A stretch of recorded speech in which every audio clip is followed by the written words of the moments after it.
Senco gold and diamonds presents শোনা কথা কথা শোনা। আর আজকে আমি ভীষণ এক্সাইটেড অ্যান্ড নার্ভাস।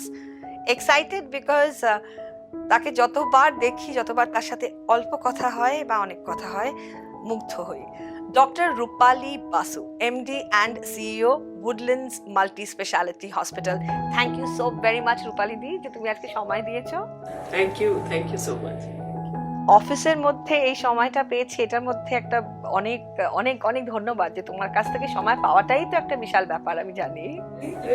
প্রফেশনটাই আমাদের এমন যে supposed to be essential service and you have to be on for 24/7 365 days. তাই জন্য আমাদের একটা তো দায়িত্ব থাকে, তাই জন্য কাজের মধ্যে থাকলে আর কি করা যাবে বলবো। বাট থ্যাংক গড দ্যাট আজকে তোমার সাথে খানিকক্ষণ বসে কথা বলবো, ভালো লাগছে। আমার খুব ভালো লাগছে। সো শোনা কথা কথা শোনা, তোমার কাছ থেকে কথা শোনার সুযোগ will be a golden memory for me forever. So the first thing I would want to know is that এই যে বললে 24/7 365 days, তুমি যখন ব্রেক নাও তখন কি করো? আমার অনেক দিনের অনেক রকমের সব প্যাশনস আছে।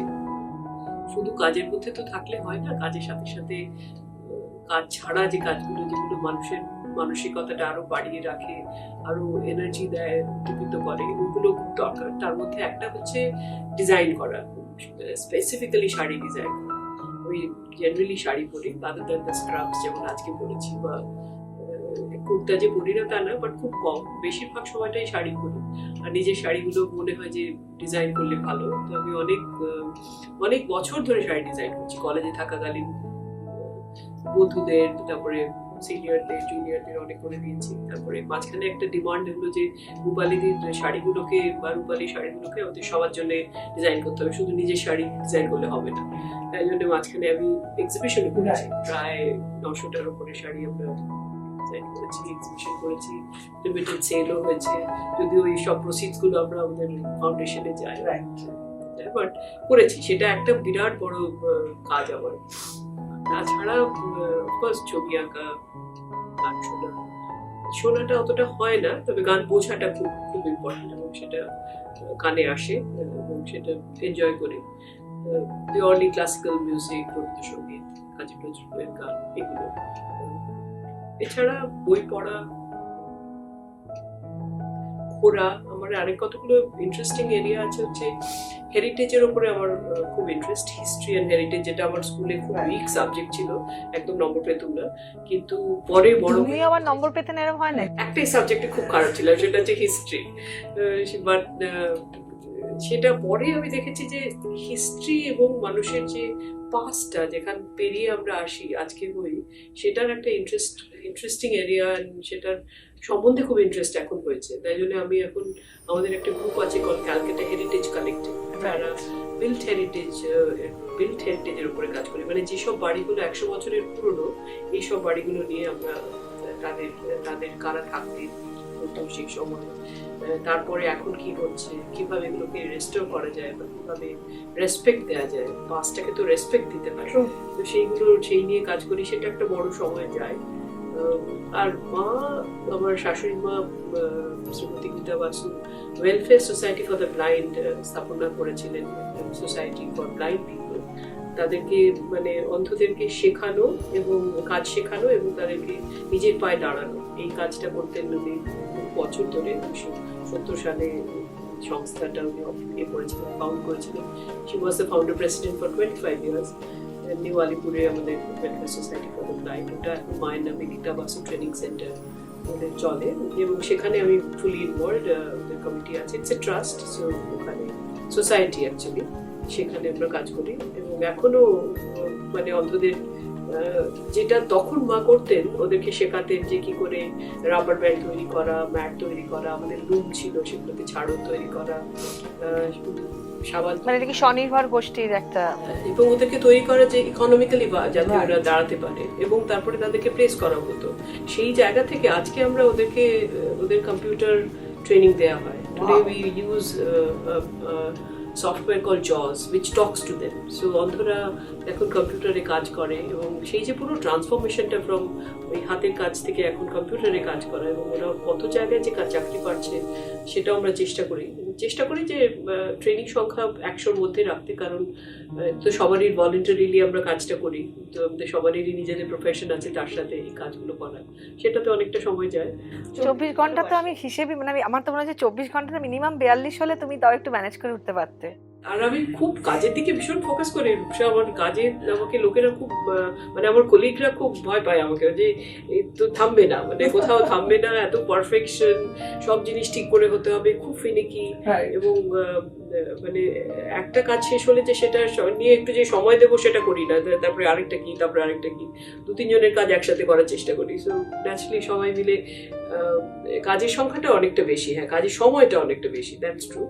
বাট সব এটাও আমরা করি যে কাজের জায়গাটাকে ভালোবাসি। সো মানে ওয়ার্কটা is not only worship but it's also happiness, right? So that's how you have to find the balance. I think it's the life is all about balance and boundary, and I always try to focus on the boundary, because আমি boundary ছেড়ে অন্যদের বাউন্ডারিতে ঢুকবো সেটাও করি না, আর অন্যদেরকে আমার বাউন্ডারিতে আসতেও দিই না, কারণ it's important that people have to have that boundary consciousness, তার সাথে balancing. I think that's very vital. Those are the two philosophies of my life, balance and boundary. অনেক কথা আজকে তো শুনতেই হবে, তবে একটা কথা জানতে ইচ্ছে করে যে you are the captain of the ship, মানে you are the queen of the empire, কিন্তু MD CEO in your organisation of course, বাড়ির সিচুয়েশনটা কি, মানে ওখানেও কি সবাই তোমার কথা শোনে? It's a difficult question. না, বাড়িতে আমি হচ্ছে ওয়ার্কার, আর চেয়ারম্যান হচ্ছে মাই হাজব্যান্ড, অ্যান্ড এমডি হচ্ছে my daughter. I think that's how I look at the home front. But jokes apart, it's actually সবারই স্পেসটা তার জায়গাতে থাকাটা very important. If you really look at it, আমরা প্রত্যেকেই কিন্তু চেয়ারম্যান, এমডি, ওয়ার্কার সবাই। সো আমরা সবাই ডিসিশন মেকিং নেওয়া, ডিসিশনগুলোকে ভেতরে আমাদের ভেতরে নিয়ে আসা, প্রসেস করা, আর তারপরে আবার সেটাকে অ্যাক্টিভেট করা, দেন রিডু অ্যান্ড রিথিঙ্ক। এই যে প্রসেসটা, এটা কিন্তু ওপর থেকে নিচে আর নিচে থেকে উপরে, এটা আমাদের সবার মধ্যে হতে থাকে কনস্ট্যান্ট। আর আই থিঙ্ক এই যে পিডিসিএ সাইকেল আমি এটাকে বলি, plan, do, check, act. Plan, do, check, act. So it's constantly, this is like a cycle. You plan, you work, you do check whether you are doing all right, and then you... But we don't act the act, we act actually. We act actually. Act the act না, কাজ করার কথা। এখানে একটা হচ্ছে কাজ করা, work. So it's like that. So এই সাইকেলে আমার মনে হয় চললে, মানে we all kind of do our job well, we do manage our families well, and kind of look after our societies also. Right. আমরা যদি সবাই ইন্ডিভিজুয়ালি যদি খুব একটা স্যাটিসফ্যাকশন জায়গাতে পৌঁছে যায়, I think we can also contribute to the society. Absolutely, absolutely. So একটু ছোটবেলার কথা জিজ্ঞেস করব। মার সাথে নিশ্চয়ই তুমি খুব ক্লোজ ছিলে। মায়ের কোনো পার্টিকুলার গয়না যেটা বেশ মা পরতো, আর সেটা তোমার কাছে একটা ইমোশনাল পিস, যেটা হয়তো এখনো রয়েছে, অ্যাজ ইফ মাই রয়েছে? হ্যাঁ, মায়ের সাথে খুব ক্লোজ, আর বাবার সাথে ওয়াজ closure, because I look like my father. বাবার আমি একদম সিমিলার টাইপের দেখতে, একদমই আমাদের thought processes and special qualities গুলো খুব সিমিলার। দুজনেই ছবি আঁকি, ওই একটা অ্যাঙ্গেল ছিল। আর তার বাবাকে হারিয়েছি 2 বছর আগে, খুব মিস করি এখনো। তবে মায়ের সাথে স্পেশাল বন্ডিং। আর মায়ের যে গয়নাগুলো তুমি বলছো, তার মধ্যে হ্যাঁ কয়েকটা গয়নার প্রতি খুব নজর ছিল, কিন্তু আমাদের সবার মধ্যে ভাগ হয়ে গেছে। তোমার 5 ভাই বোন? 5 ভাই বোন, এবং 2 ভাইয়ের 2 বউ আছে, সুতরাং 5 জন কন্টেন্ডার মায়ের গয়নাগুলো। এবং মায়ের কাছে, মা একমাত্র মেয়ে, তো মায়ের কাছে দাদু মানে কনস্ট্যান্টলি মাকে অনেক রকমের গয়না কনস্ট্যান্টলি দিয়েছেন, শুধু বিয়ের সময় নয়, through out his life he has মানে আদরের মেয়ে আর কি, আদরের একমাত্র মেয়ে, একমাত্র চাইল্ড। সো সেই জন্যে মায়ের কাছে অনেক কিছু জিনিস ছিল, যেগুলো সব এখন আমরা সব আলাদা আলাদা করে করে ভাগ হয়েছে। সো যেমন মায়ের, আমার মনে আছে মায়ের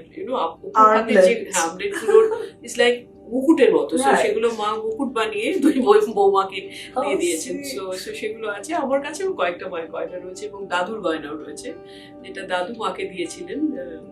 চুর মেদিনীপুর শহরে থাকতেন ওনারা, ওখান থেকে বানিয়ে দিয়েছিলেন। সেই চুরগুলো আমি সেভাবেই রেখেছি, সেরকম আছে। তারপরে রাধাকৃষ্ণ লকেট, ওরকম কিছু কিছু জিনিস গয়না তো মায়ের, পিছে হার, কিছু জিনিস জিনিস রয়েছে মায়ের, যেমন ছিল দাদু বানিয়ে দিয়েছিলেন মাকে মায়ের কাছ থেকে। ওকে, সো গয়নাগাটির গল্প হলো, কিন্তু এবার একটু একটা ইম্পর্টেন্ট সিরিয়াস কোয়েশ্চেন করবো। সেটা হচ্ছে, যখন কাউকে কিছু বলতে হয়, মানে যাতে সে শুনে বুঝে কাজটা করে, হ্যাঁ, কিন্তু তোমার নিশ্চয়ই একটা স্ট্র্যাটেজি অফ কমিউনিকেশন থাকে। তো কাউকে যখন তুমি কিছু সত্যি বোঝাতে চাও, তাকে তুমি কিভাবে বলো? দেখো এখন কি হয়েছে, হাসপাতালগুলো একটা ভীষণ organised enterprise.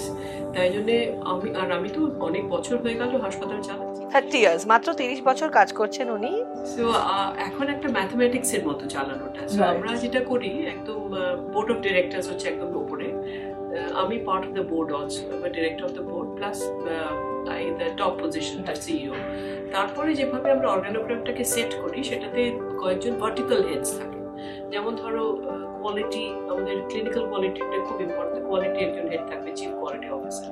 Then you have the chief operating officer, যে অপারেশনস গুলো দেখে, অল দ্য ডিপার্টমেন্টস, কারণ আমাদের তো মানুষজনরা এখানে থাকে, প্লাস ক্লিনিক্যাল ডিপার্টমেন্ট, তো সেটা। তারপর ডিরেক্টর মেডিকেল সার্ভিস, যিনি ক্লিনিক্যাল সার্ভিস গুলো থাকেন তিনি। তারপরে financial services, chief financial officer. তারপরে এইচআর এর চিফ পিপল অফিসার, যারা মানুষজন, বিকজ হাসপাতাল তো is health care sector is all to do with people, so chief people officer very important role. তারপরে চিফ বিজনেস ডেভেলপমেন্ট বা কমিউনিকেশন, এটা করতে গেলে একজনকে লাগে, সেটা।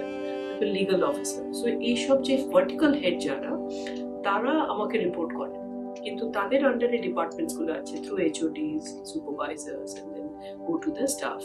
সো আমরা যেভাবে করি হচ্ছে, এই ডলার লেভেলে একদম you have to be in touch, because যখন একজন পেশেন্ট হাসপাতালে আসছেন, তখন কিন্তু অলমোস্ট 50টা টাচ পয়েন্টস হয় যখন সে বেরিয়ে যাচ্ছে তার মধ্যে, এবং অনেক রকমের লোকজনের মাধ্যমে, সে ডাক্তার to housekeeping staff to porter. So এই যে টাচ পয়েন্টস গুলো যাতে ঠিক হয় প্রত্যেকটা, তাই জন্য you have to go to every person, এবং প্রত্যেকটা মানুষের তাদের কি করার কথা, job description, job specification, and dashboards that how they are supposed to do the job, reporting. It is very vital. So you have to have that vertical tight organization, যেটা mostly হয় না। সো এই system of এই উপর থেকে নিচে information যাওয়া বা নিচে থেকে আসা, এই যে ভার্টিক্যাল টাইট অর্গানোগ্রামটা, এটা থাকলে তোমার কমিউনিকেশনটা to your people becomes very organised. So you really don't need to be out of your hair all the time. Right? The other side of this is a very horizontal organogram where the CEO is talking to every person. So that becomes a loose organization because it is a large number of people. True. And একজনের কাছে আসছে. I don't like this. So I don't operate this way. I operate in a very vertical structure because for me the tight organization is very important because after all আমরা তো নানা রকমের patient আসেন, আমরা যখন ভিআইপি আসেন তখন তাকে ভালো করে দেখি, আর বাকি যারা যখন আসেন তাদেরকেও তো সমানভাবে দেখতে হবে। To me everybody is a VIP, so I have to have the structure on, I have to have the standardisation, I have to have the guidelines, the manuals, that's too be followed by everyone. তার জন্য কিন্তু ওই vertical স্ট্রাকচারটা দরকার। তো তাই জন্য আমার কমিউনিকেশন গুলো ওই শুধু to the vertical heads, so তারা তো খুব সিনিয়র লেভেলের লোক, either vice presidents or general managers or senior general managers, তাদের খুব একটা অসুবিধা হয় না। তবে আমাদের তো অনেক রকমের প্রোগ্রামও হয়, so I meet people, I meet রাউন্ডে যেতে হয় না, মিটিং করতে হয়। এবং আমি সবসময় যেটা মেনটেন করি সেটা হচ্ছে, যখন পাবলিকলি তুমি থাকবে, যখন অনেক লোক আছে সামনে, তখন you must have that the decency to say things in a certain way. You cannot shout at people, or you cannot use certain languages. You cannot do, or you can behave in a certain way, or look at it in a certain way. You have to have your hand on the shoulder. You have to hold somebody's hand and talk. So then the leadership is looked up to. Because after all, our role is like a leader. True. Is a leader. So sheta corridor is different. But when you have something going wrong for the organization and you are responsible for the enterprise, then you need to be also taking tough calls at times. But within your office, within the four walls, you can actually be tough. You can actually have to say things in a certain way. And সেটাতে খারাপ ভাষা ব্যবহার করা তো কখনোই করা যায় না, সেটা is not done. But toughness বা ফার্মনেস বা taking actions, that have done many, because you have to do, you are responsible for the company, you are responsible for everyone, and rules have to be followed, guidelines have to be followed, manuals have to be followed. So standard treatment guidelines এর বাইরে যদি চলে যায় তাহলে তো আমার যেটা করার কথা, ক্লিনিক্যাল আউটকাম দেওয়ার কথা বা অপারেশনাল পারফরমেন্স করার কথা, সেটা তো আমরা করতে পারবো। সো ন্যাচারালি ওই পার্টটা আমাদের টাফ হতে হয়। But more importantly is that তুমি যদি সেটাকে অ্যাজ আ ওই পড়াগুলোকে যদি আমরা ট্রেনিং হিসেবে ইউজ করো, আমি এখন যেমন সব ডিপার্টমেন্টে ট্রেনিং রেখেছি, because people need to be trained. True. They need to be told. They forget. বললে শিখিয়ে দিলে পড়লো তারপর আবার ভুলে গেল। So you have to do the constant training, constant counseling, constant feedback system. এগুলো করতে করতে করতে করতে আস্তে আস্তে whenever you are even not even looking at them, they will work. After all, we operate for 24/7, 365 days. I'm not in office all the time. The organization has to function without us, without the leaders, and they have to work on their own. Right. So there's a lot of work goes on. It's a constant work process. It doesn't never really stop. তোমার সাথে এমন একটা সময় কথা বলছি যে আন্তর্জাতিক নারী দিবস, international women's day is round the corner. I would really want to know, a woman leader, how has the men taken it? কারণ এটা আমার খুব পার্সোনাল, খুব একটা শখের প্রশ্ন. I want to know your side of the story. দেখো, আমাদের এক্সিকিউটিভ ওয়ার্ল্ডে যারা এন্টারপ্রেনিউর বলতে পারো, যারা ওয়েলথ ক্রিয়েট করি, এন্টারপ্রাইজ তৈরি করি অ্যাট দ্য কর্নার অফিস, সেই সংখ্যাটা তো খুব বেশি নয়। Right. Throughout the world corner office বা বিজনেস অফিসেস খুব কম মহিলারা যেতে পেরেছে। We have been able to crack the executive world. আমরা ডিপার্টমেন্টাল হেড করছি, সেটা অনেকই আছে, কিন্তু ঠিক বোর্ড অফ ডাইরেক্টরস আর অ্যাবসলিউটলি অ্যাট দ্য টপ, ওইখানে খুব কম সংখ্যক মহিলাই পৌঁছতে পেরেছেন। সুতরাং ওই ওয়ার্ল্ডটা is almost like men's world. Right. So I have personally, আমি যেটা করেছি, আমি সবসময় দেখেছি মানুষকে মানুষ হিসেবে। সো মানুষকে যদি ছেলে বা মেয়ে হিসেবে না দেখো, that is what I have ডান। তুমি একজন সাকসেসফুল মানুষ হিসেবে অ্যাজ আ নারী তুমি করেছো, কিন্তু পুরুষরা কি নারীদেরকে মানুষ হিসেবে দেখছে? আমাদের ইয়েতে আমার কিন্তু কোনো রকম এক্সপিরিয়েন্স হয়নি, কারণ ফরচুনেটলি হসপিটালগুলো তো খুব উইমেন সেন্ট্রিক। এখানে আমাদের নার্সেসরা সব মহিলা, 50%-এর ওপরে মহিলা থাকে হাসপাতাল ইয়েতে। মানে ওই অফিসের যে সিনারিওটা হয় যে খুব কম সংখ্যক মহিলা, বেশিরভাগ মেন, এবং তার মধ্যে অনেক রকমের ঘটনাও ঘটে, সেগুলো আমরা জানি, এরকম নয় যে জানি না। তবে we have been very careful from the beginning, যাতে মেয়ে হয়ে মেয়েদের দিকটা যদি বুঝতে না পারি, তাদের মানসিকতা, তাদের সাথে থাকতে যদি না পারি, তাদের ডিফিকাল্টিস তো আমাদের আছে। আমাদের তো we have our own issues. We have to handle family, we have to handle children, we have to handle the work. So একটা তো কমপ্লিকেটেড জায়গা থাকে, কমপ্লেক্স বলতে কমপ্লিকেটেড এর থেকে সেইটা হ্যান্ডেল করতে গেলে আমরা অসুবিধার মধ্যে পড়ি। সুতরাং women should also be with women. I think that's very important. Very important. মেনের দিকে যতটা আমি যদি নাও তাকাই, I would rather look at more women to women. এবং ছেলেদেরকে আমি বলবো যে তারা যদি আমাদেরকে মানুষ হিসেবে দেখে, সেটা ইজ মোর ইম্পর্টেন্ট, যেটা এখনো অনেক সময় হয় না। আমরা তো আমাদের তো জেন্ডারটা পাল্টে যাচ্ছে না, আমাদের স্পেশালিটি থাকবে, ওদের স্পেশালিটিও থাকবে, কিন্তু রেসপেক্ট বা মানুষ হিসেবে যে শ্রদ্ধা আমাদের পাওয়ার কথা, যে পজিশন পাওয়ার কথা, এই জায়গাটাতেই তো equality. I should be treated like a woman, you should be treated like a man, but then that সম্পর্ক এবং শ্রদ্ধা, I think mutual respect is very vital. সেইখানেই আমাদের গ্যাপগুলো হয় বলে আমরা এমন কিছু করে ফেলি যেগুলো পরে আমরা রিগ্রেট করি, কেন করলাম। That's how I have led my life in this way, যে দুজনেই সমান, সেভাবেই এগিয়েছি। আর চাইবো যে ছেলেদের কাছ থেকে যে আপনারাও যখন আমাদের দিকে দেখবেন, তখন অ্যাজ আ হিউম্যান বিং দেখবেন, with equal respect. I think mutual respect is very important. আর মেয়েদেরকে বলবো যাতে আমাদের এখন তো একটা connected world, so we should have our own groups, we should think about that how to cross over the issues that we have. আমাদের যে অসুবিধাগুলো হচ্ছে সেগুলো আমরা কী করে বেরোবো, আর আমাদের যা করার ইচ্ছে, যে স্বপ্নে পৌঁছানোর ইচ্ছে, সেগুলো যাতে আমরা করতে পারি। যে স্বপ্নগুলো এখনো স্পর্শ করা হয়নি, ডক্টর রূপালী বাসুর কিছু রয়েছে কি? আমার আমি তো একটা টার্ন অ্যারাউন্ড স্পেশালিস্ট আমাকে বলা হয় কাজের জায়গায়, সুতরাং উডল্যান্ডসের যে নতুন রেসপন্সিবিলিটি যেটা নিয়েছি সেখানে এই কাজটার এখনো অনেকটা কাজ বাকি, কারণ জাস্ট অ্যাবাউট হলো 1 বছর হলো এসেছি এখানে। আমার নতুন করে হাসপাতাল বানাতে হবে, নতুন স্পেশালিটিস আনতে হবে, ক্যান্সার হসপিটাল, নানা রকমের স্পেশালিটিগুলোকে কম্প্রিহেন্সিভ স্পেশালিটি বানাতে হবে, নতুন ফেসিলিটি আনতে হবে, অ্যাক্রেডিটেশন আনতে হবে, যেগুলো তুমি মোটামুটি pioneer in the east. Yes I am, yes. So একটাই হাসপাতাল এখন অবধি যেটা আমি করেছিলাম 2009 সালে, ওরা অ্যাপোলো ক্লিনিক্যালস, সেটা এখনো রয়েছে। 2 নম্বর হাসপাতাল এখনো আসেনি। সো আমাকে অ্যাক্রেডিটেশনটা আরো বাড়াতে হবে এবং উডল্যান্ডসকে করতে হবে, সেই জায়গাতে নিয়ে যেতে হবে। কাজের দিক থেকে definitely this is what it is.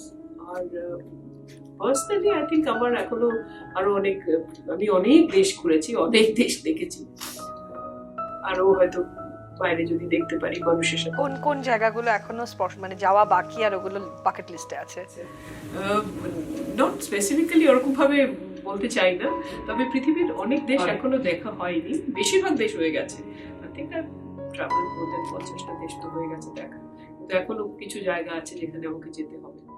আর আরেকটা ইচ্ছা হচ্ছে যে দেখার, যেটা যে প্রতিটি মানুষ, every Indian should get standardized, protocolized care, not only for private হাসপাতাল কি আপার ক্লাস পাবেন এবং বাকিরা পাবেন না, বা গভর্নমেন্ট হাসপাতাল অ্যাক্রেডিটেশনের বাইরে থাকবে, ছোট নার্সিং হোমকে আমরা বাতিয়ে দিতে পারি বিকজ ওটা ছোট, এই ধরনের না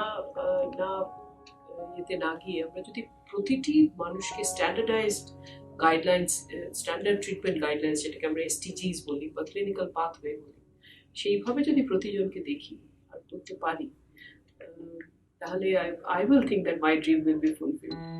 দেখো, কোভিডের সময় এত আমরা 1 বছর কত কষ্টে থাকলাম, বাট কোভিড ট্রিটমেন্টটা কিন্তু ইজ ডান বাই গাইডলাইন্স, এবং দ্যাটস অ্যান এক্সাম্পল যেখানে সারা ভারতবর্ষের লোকেরা কোভিড ট্রিটমেন্ট, যাদের হয়েছে 1 কোটির উপরে মানুষ কোভিডে আক্রান্ত হয়েছে এবং হাসপাতালে ভর্তি ছিলেন, তারা প্রত্যেকে কিন্তু প্রোটোকলাইজ ট্রিটমেন্ট পেয়েছে। তাই জন্যে আমাদের দেখবে অসুবিধে হয়নি মানুষের ট্রিটমেন্টে। আমরা খারাপ কাজ করেছি বা গ্যাপ হয়েছে সেটা কিন্তু শোনা যায় না। So similar to Covid, I think all diseases can be protocolized. That's my dream. I'm sure all dreams will be fulfilled. Just a last few minutes of our আড্ডা আজকের, যখন ভীষণ স্ট্রেসড লাগে, যখন নিজের হয়তো অল্প একটু মন খারাপ, তখন নিজেকে কিভাবে ঠিক করে ফেলো?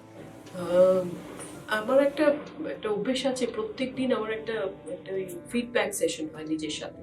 ওকে, এভরিডে একটু শেখাও আমাদের please. So you need to kind of, when I end my day, ঠিক ডে এন্ডিং তো হয় না, চলতেই থাকে, but I kind of try to understand that what I have done right, what I have done. মানে আমি ধরো এই মিটিংটার পরেই হয়তো আমি পরে ঠিক করবো যে এখানে আমি কি জিনিসগুলো আমি ঠিক মতো করে করতে পারিনি, বা আরেকটু ভালো কি করে হতো, আরেকটু কি করে বেটার করতে পারতাম। মানে you revisit your days journey every day. So every day, every activity, I do a feedback session to myself, and I think I'm too tough with me. মানে 10-এ কত স্কোর পড়ে মাঝে মাঝে?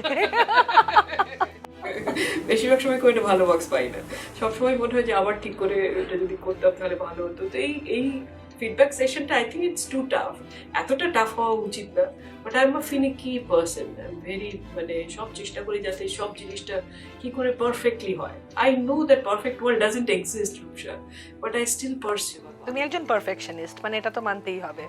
চেষ্টা করি সেটা, মানে করার সেটা আমি জানি হয় না, বাট স্টিল চেষ্টা করি।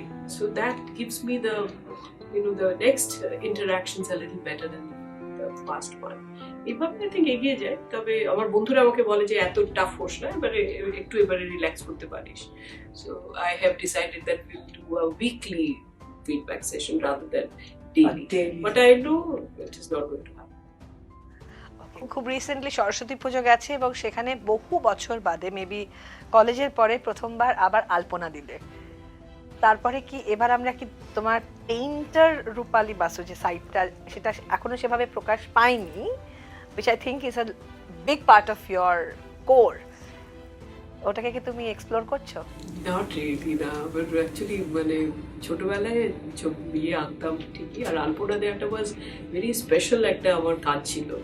আমার মনে আছে যখন আমি লাস্ট আলপনাটা স্কুলের মেন ফয়ারে, খুব বড় তোমার, তখন তো জিঙ্ক অক্সাইডের যুগ এসে গেছিলো, একদম নয় 1980 সাল সেটা এসেছিল, কিন্তু আমরা চালবাটা জিঙ্ক অক্সাইড মিলিয়ে করতাম। তবে আমি সবসময় ওই তুলির টানটা আমার কাছে বেটার। সো আমরা চক দিয়ে এই রাউন্ড আলপনাগুলো মাঝখানে ধরে ফালক্রাম ধরে যে আলপনা দেওয়ার স্টাইল, তারপরে লেয়ারে লেয়ারে আলপনা বাড়ছে। অ্যাকচুয়ালি আলপনা দেওয়াটা পার্টিকুলারলি ইজ একটুখানি সময় দিলেই কিন্তু ওটা সারা সন্ধে আবার 4-5 ঘন্টা চলে যেত ওই বড় জিনিসটা করতে।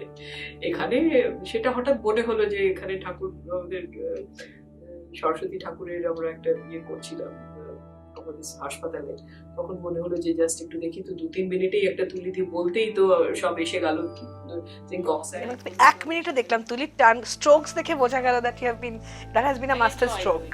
I think I can Of keep course. on doing it, but সবসময় তো সুযোগ হবে না হয়তো, এটা নিয়ে কিছু প্ল্যান কিছু নেই, বাট করে খুব ভালো লেগেছিল, দ্যাটস ট্রু।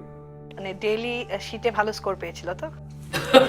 সেই দিনে সেটা খুব ভালো স্কোর ছিল, কারেক্ট, ঠিক ঠিক। আমাদের আড্ডার একদম শেষ পর্বে চলে এসেছি। যদি তুমি আমাদেরকে একটা মেসেজ দাও, বিকজ আমাদের এই পর্বটা খুবই নতুন একটি journey, and I hope that তোমার কাছ থেকে একটা মেসেজ পাবো আমরা from Senco golden diamonds.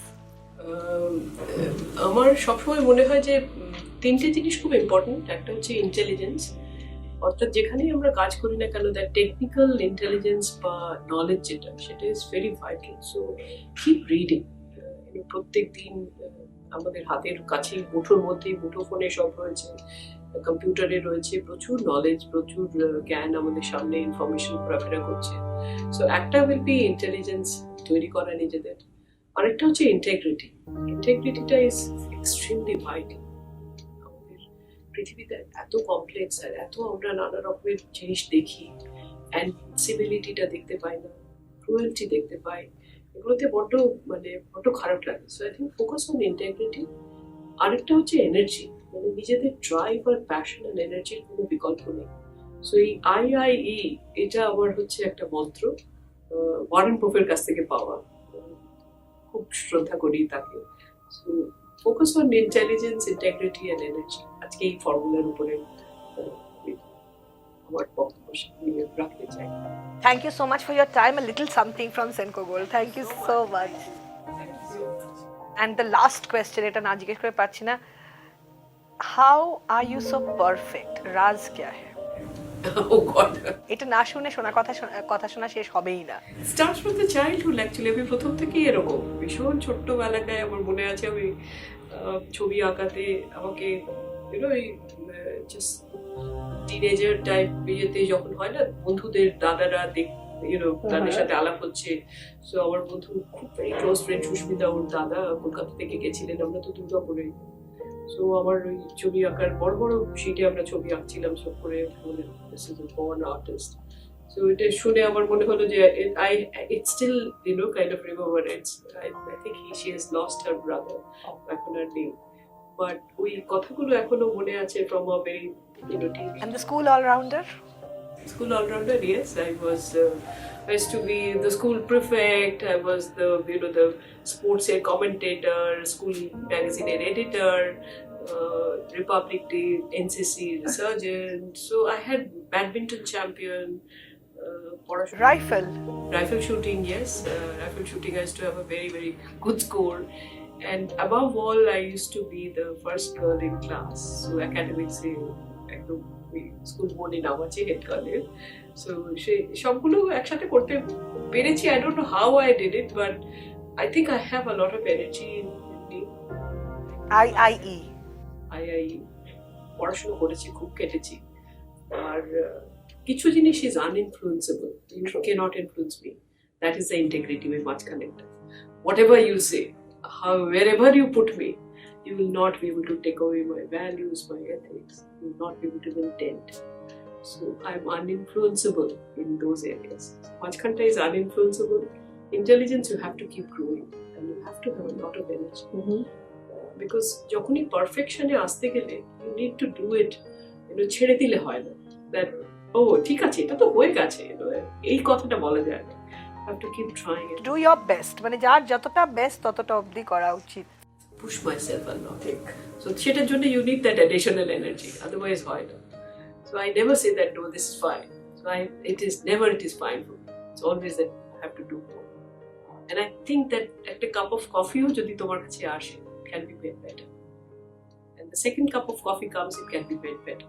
So that's the cycle which I am on.